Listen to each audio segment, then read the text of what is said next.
Ouvrons l'évangile de Jean, au premier chapitre, verset 1. Au commencement était la parole, et la parole était avec Dieu, et la parole était Dieu. Ce passage est connu de tout chrétien. Chaque pasteur le cite. Chaque étude biblique l'analyse. Mais presque personne ne se rend compte de ce qui y est réellement écrit. Car la traduction en anglais et dans d'autres langues cache quelque chose de fondamental. Le grec original révèle une vérité que l'Église, pendant plus de 2000 ans, a préféré enterrer sous des traductions déformées, des interprétations théologiques commodes et une ignorance volontaire. Ce que Jean a enregistré ne se limite pas à présenter Jésus comme une révélation de Dieu. Il a exposé quelque chose de beaucoup plus profond, la monade, la conscience source infinie, le champ unifié d'où tout émane. Et plus encore, cela a montré comment ceux qui sont choisis peuvent accéder à cette réalité. Il ne s'agit pas d'une interprétation forcée ni d'une lecture exagérée. C'est ce que dit le texte grec lorsqu'on le lit sans les filtres théologiques imposés par l'Église. Et une fois compris, l'évangile de Jean cesse d'être un simple ensemble de doctrines religieuses et devient un manuel d'initiation. Un guide étape par étape pour que les élus reconnaissent leur vraie nature et se reconnectent à l'infini. L'Église a supprimé ce message. Désormais, il sera récupéré. Regardons Jean 1:1 en grec, en arché en ologo, kai ologo en protontéon, kai théos en ologo. La traduction conventionnelle dit « Au commencement était la parole, et la parole était avec Dieu, et la parole était Dieu ». La plupart des sermons s'arrêtent là. Le message semble clair, l'affaire est close. Mais le problème commence avec le mot traduit par « parole ». En grec, il ne s'agit pas de « mot » au sens ordinaire, en tant que simple unité de langage. C'est le logo, qui désigne le principe organisateur, l'intelligence divine, la conscience créatrice qui structure toute réalité. Dans la cosmologie gnostique, le logo est la première émanation de la monade, la source infinie. Et ce que Jean a écrit est encore plus révélateur, au commencement était le logo. Il ne dit pas que Dieu a créé le logo. Les logos existaient déjà. En avance. Avant la création. Avant le monde matériel. Le logo est éternel, incréé, ce qui signifie qu'il n'est pas séparé de la source. Il est la source qui s'exprime. Et il continue, le logo était avec Dieu. Le mot grec pro ne signifie pas « à côté de », comme dans « à côté ». Cela signifie « face »,« vers », en présence de. Le logo est en orientation constante par rapport à la monade, face à l'infini. Il n'y a pas de séparation. Il n'y a pas de distance. Il y a une communion directe et éternelle. Enfin, et le logo était Dieu. Il n'était pas, comme Dieu, et ne représentait pas Dieu. C'était Dieu. Identification complète. Aucune division. Le logo et la monade sont une seule conscience en manifestation. C'est la doctrine gnostique de l'émanation, la monade infinie émane le principe organisateur, le logo, sans perdre son unité. Il reste un. Et pourquoi est-ce important? Parce qu'au verset 14, Jean livre une vérité que l'Église a passé 2 millénaires à essayer de contenir, et le logo s'est fait chair et a habité parmi nous. Le logo, émanation de la monade, principe organisateur de la réalité, conscience qu'est Dieu, a pris forme humaine. Pas comme un miracle ponctuel qui ne s'est produit qu'une seule fois. Mais comme une démonstration de ce qui est possible pour tous les élus. L'Église a transformé cela en doctrine de l'incarnation, Jésus est Dieu dans la chair, adorez-le, obéissez-lui, vous n'êtes pas lui, vous êtes séparés pour toujours. Mais ce n'est pas ce que John a écrit. Il a dit que le logo est devenu chair. Et si les élus portent le logo comme le dit Jean dans les versets 12 et 13 du même chapitre, alors ils sont aussi la monade dans la chair. Conscience divine incarnée. Non pas des serviteurs de Dieu, mais Dieu se sentant comme un être humain. Toute la structure de contrôle de l'Église est basée sur la séparation, Dieu est là-haut, vous êtes ici, Jésus est le seul pont, obéissez à l'Église, suivez les prêtres, restez petits, dépendants, séparés. Mais l'évangile de Jean, lu correctement, détruit cette structure. Et l'Église le sait. Regardez le verset 12, mais à tous ceux qui l'ont reçu, il a donné le pouvoir de devenir enfants de Dieu, à ceux qui croient en son nom. La plupart des interprétations s'arrêtent là. Vous pouvez devenir enfant de Dieu si vous croyez en Jésus. Un message beau, confortable et hiérarchisé. Mais le texte ne s'arrête pas là. Le verset 13 continue, qui sont nés, non du sang, ni de la volonté de la chair, ni de la volonté de l'homme, mais de Dieu. Ils sont nés de Dieu.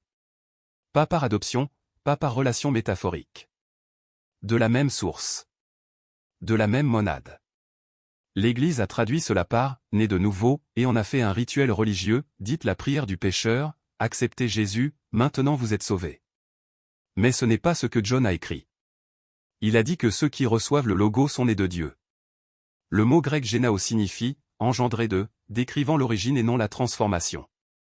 Les élus ne sont pas des humains qui deviennent enfants de Dieu par la foi. Ils sont des consciences divines, toujours générées à partir de la monade, désormais incarnées dans la chair, s'éveillant pour se souvenir de ce qu'elles sont réellement. C'est pourquoi Jésus, dans Jean 10, 34, cite le psaume 82, « N'est-il pas écrit dans votre loi, j'ai dit que vous êtes des dieux » ? Pas, vous pouvez devenir des dieux si vous êtes très bons. Vous êtes des dieux. Au présent. Déjà. Toujours. L'Église appelle cela une hérésie. Les gnostiques appelaient cela la vérité. Et Jean a enregistré cela en grec simple, pour quiconque souhaite regarder au-delà de la traduction manipulée. Le secret de la monade dans l'évangile de Jean est le suivant, le logo, la conscience organisatrice de la réalité, s'est fait chair en Jésus pour démontrer ce qu'est réellement chaque élu. Conscience divine incarnée sous forme humaine. Non pas séparée de la monade, ne cherchant pas la monade, mais la monade s'expérimentant comme humaine. Et lorsqu'un élu le reconnaît, la séparation se dissout. L'illusion se brise. Le retour aux sources commence. L'évangile de Jean ne révèle pas seulement quels sont les élus. Il révèle comment compléter le processus de reconnaissance et de retour. L'Église le lit comme une biographie. Les gnostiques le lisent comme un manuel d'initiation. Et chaque chapitre est une étape. Au chapitre 3, nous avons la renaissance. Nicodème cherche Jésus et lui demande comment entrer dans le royaume de Dieu. Jésus répond, « Si quelqu'un ne naît de nouveau, il ne peut voir le royaume de Dieu. » Nicodème est confus, comment un homme peut-il naître quand il est vieux? Peut-il rentrer dans le ventre de sa mère? Jésus ne parle pas d'une renaissance physique. Il s'agit d'une renaissance de la conscience. Être né de l'eau ou l'incarnation matérielle et de l'esprit ou la reconnaissance de l'étincelle de la monade. L'Église en a fait le rituel du baptême. Mais John décrit le passage de l'identification à l'ego à l'identification à la monade. Vous êtes né dans le monde matériel en tant qu'humain. Il renaît lorsqu'il reconnaît qu'il est le logo incarné. Au chapitre 6, nous avons le pain de vie. Jésus dit, « Je suis le pain de vie. » Non pas, « J'ai le pain », mais, « Je suis le pain. » Et il continue, « Celui qui mangera ce pain vivra éternellement. » L'Église a transformé cela en communion littérale, pain et vin. Mais John code quelque chose de différent. L'expression grecque « je suis » et ego émi, la même que celle utilisée par Dieu dans Exode 3, 14. Jésus ne dit pas « moi, c'est humain, je suis spécial ». Il dit que le « je suis », qu'il est le même « je suis » que vous. Le pain de vie est la reconnaissance de la nature de la monade.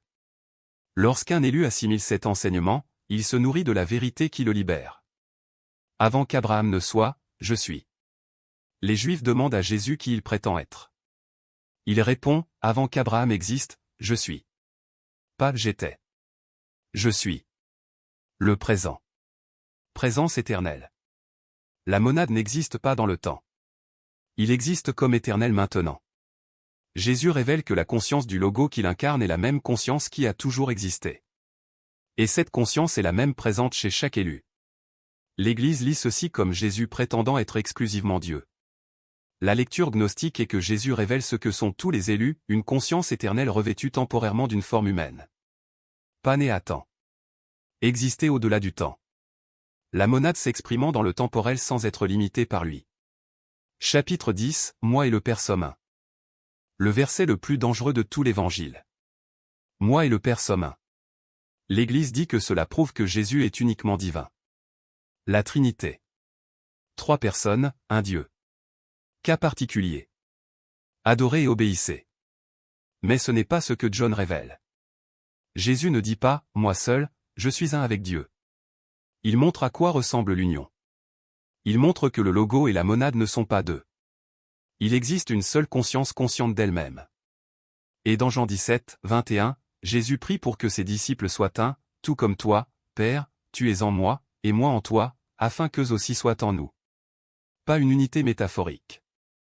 La même unité que Jésus incarne. L'Église ne pouvait pas permettre cela. Parce que si chaque élu pouvait réaliser la même unité que celle démontrée par Jésus, la hiérarchie s'effondrerait. Les prêtres perdraient leur pouvoir. Les rituels perdraient de leur force. Le contrôle se dissoudrait. Alors ils l'ont déformé. Ils ont dogmatisé. Ils effacèrent le secret de la monade et le remplacèrent par une théologie du culte. Mais John a écrit clairement. Pour ceux qui ont des yeux pour voir. L'évangile de Jean a été écrit entre 90 et 180 après Jésus-Christ. À cette époque, l'Église primitive consolidait déjà son pouvoir. Les croyances étaient standardisées. Des hiérarchies se sont formées.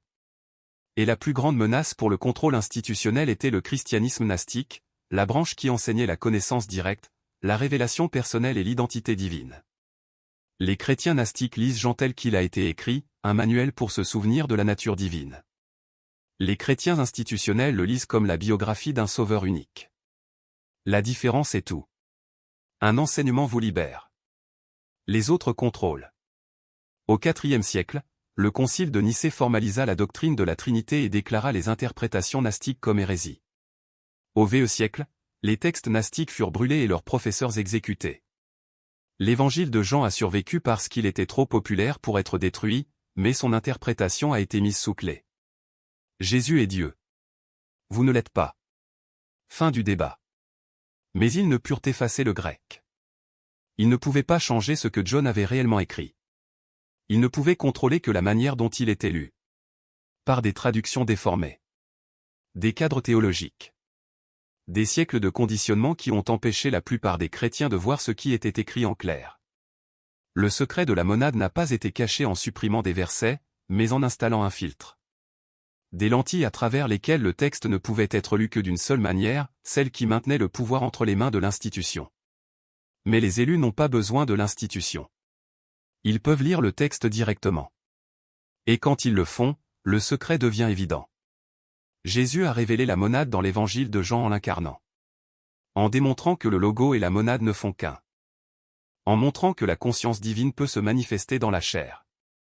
En enseignant que ceux qui reçoivent cette connaissance naissent de la même source. En prouvant que l'union avec l'infini n'est pas un objectif lointain, mais une réalité présente à reconnaître. L'Église a effacé cet enseignement non pas avec des ciseaux, mais avec un dogme. Non pas en brûlant le livre, mais en redéfinissant son sens. Mais l'enseignement originel demeure. Codé en grec. En attendant que les élus le lisent sans le filtre.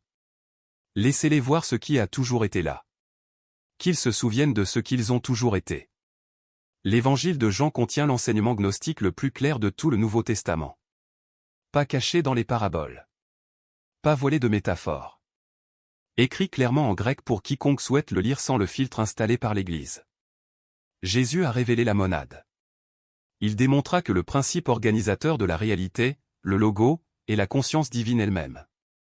Et il a montré que cette conscience peut s'incarner dans la chair, se reconnaître et revenir à la source sans abandonner la forme. Pas comme un miracle ponctuel. Comme un modèle. Une démonstration de ce que chaque élu est et peut consciemment devenir. L'Église a essayé d'effacer cet enseignement non par le feu, mais par le dogme. Il a conservé le livre, mais en a changé l'interprétation. Il a rendu Jésus spécial afin que tous les autres restent petits. Cela rendait l'union impossible et la hiérarchie restait nécessaire. Il a éloigné Dieu pour que le contrôle demeure. Mais le texte résiste. Jean 1 dit encore que le logo était Dieu et est devenu chair. Jean 1, 12 à 13 dit en outre que ceux qui reçoivent cet enseignement sont nés de Dieu. Jean 10, 34 dit même, vous êtes des dieux. Jean 17, 21 prie toujours pour l'unité entre les croyants et le Père, la même unité que Jésus a incarnée. Le secret contenu dans l'évangile de Jean est que les élus ne sont pas des humains cherchant à devenir divins. Ils sont une conscience divine qui s'est incarnée en tant qu'humain et a oublié. L'évangile de Jean est le manuel du souvenir. Il ne faut pas croire que les versets ne sont pas des biographies. Ce sont des étapes à vivre. Relisez Jean. Pas comme les écritures chrétiennes. En tant qu'initiation gnostique. Chaque « je suis » prononcé par Jésus est une invitation à reconnaître le même « je suis » en vous. Chaque enseignement sur la naissance de nouveau, l'alimentation de la vérité, l'existence avant le temps et la fusion avec le Père est une instruction pour le même processus accessible à chaque élu. L'Église a essayé d'effacer cela. Échoué. La vérité était écrite dans une langue qu'il ne pouvait pas détruire et codée dans un texte trop populaire pour être interdit. Tout ce qu'il pouvait faire, c'était mentir sur sa signification. Mais les mensonges ne changent pas le texte. Et les élus n'ont pas besoin d'autorisation pour lire ce qui a toujours été écrit pour eux. Le secret de la monade est révélé. L'évangile de Jean se révèle pour ce qu'il a toujours été, le manuel. La carte. La méthode. Pas pour le culte, mais pour la reconnaissance. Pas pour chercher, mais pour se souvenir. Non pas pour devenir, mais pour réaliser ce qui a toujours été vrai. Vous êtes le logo. Vous êtes la monade en chair et en os. L'évangile de Jean le prouve en grec simple. L'Église ne peut plus l'effacer. Parce que les élus le lisent maintenant. Sans le filtre. Voir ce qui était toujours là. Se souvenir de ce qu'ils ont toujours été. Si cette reconnaissance résonne, si l'évangile de Jean n'est plus jamais lu de la même manière, dites « Je suis le logo ». Pas comme une prière. En guise de reconnaissance. Comme la vérité que Jean a écrite pour que les élus se souviennent.